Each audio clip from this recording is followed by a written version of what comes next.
ಬೆಳಗಾವಿನಲ್ಲಿ ಏನಾಯ್ತು ಅಧ್ಯಕ್ಷರೇ ಒಂದೇ ನಿಮಿಷ ತಾಳಪ್ಪ. ಹೌದು ಈಗಲೂ ಬಸವರಾಜ್ ಇರಪ್ಪ ನೀನು ನಮ್ಮ ಜೊತೆನಲ್ಲೇ ಇದ್ದವನು ಟಿಕೆಟ್ ಕೊಟ್ಟು ಅಧ್ಯಕ್ಷರೇ ಮಾನ್ಯ ಮುಖ್ಯಮಂತ್ರಿಗಳು ಯಾಕೆ ಮಾತಾಡ್ತೀರಿ? ನಾನು ಅವ್ರನ್ನ ಬಹಳಷ್ಟು ಬಾರಿ ಅವ್ರು ಎಲೆಕ್ಟ್ ಆದಾಗ ನಾನು ಎಲೆಕ್ಟ್ ಆಗಿ ಬಂದಿದ್ದೀನಿ. ಅವ್ರು ಇದೇ ಅಧಿವೇಶನದಲ್ಲಿ ಬಂದಾಗ 2014ರಿಂದ 17-18 ಇದ್ರಲ್ಲ, ಬರ್ಕೊಳಪ್ಪ ಅಶೋಕ ನಾನೇ ಪರ್ಮನೆಂಟು ಇನ್ನು 5 ವರ್ಷ ಅಂದ್ರು. ಕಾಣೆ ಆಗೋಟ್ರು. ಕಾಣೆ ಅಂತೆ ಮಾಯವಾದನೋ ನಮ್ಮ ಶಿವ ಅಂತೇಳಿ ಕಾಣೆ ಆಗೋದು. ಇವಾಗ ಮತ್ತೆ ಹೇಳ್ತಾವ್ರೆ ನಾನು ಬರ್ತೀನಿ ಅಂತ. ಅದೇ ಎಲ್ಲರೂ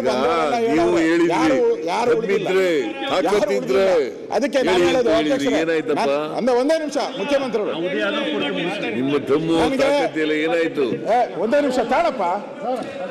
ನನ್ಗೆ ಗೋಪಾಲಕೃಷ್ಣ ಒಂದೇ ನಿಮಿಷ ಸರ್, ನಮ್ಗೆ ಅವರು ಇನ್ನ 5 ವರ್ಷ ಪೂರೈಸ್ಲಿ ಅಂತಾನೆ ನಾವು ಬಯಸ್ತೀರಿ. ನವೆಂಬರ್ ನಮ್ಗೆ 5 ವರ್ಷ ಇದ್ರೆ ಅದೇ ಪುಣ್ಯ. ನಾನು ಹೇಳೋಂಥದ್ದು ನೆಕ್ಸ್ಟ್ ಬಂದಂತ ಸರ್ಕಾರ ನಾನೇ ಇರ್ತೀನಿ. ನೆಕ್ಸ್ಟ್ ಬಂದಂತ ಸರ್ಕಾರ ನೀವೇ ನೀ ಕಡೆ ಬಾಪ ಅವ್ರ ಕರಿಯಲ್ಲಿ ನೀ ಕಡೆ ಮಾತಾಡ್ತಾ ಇದ್ದಾನೆ.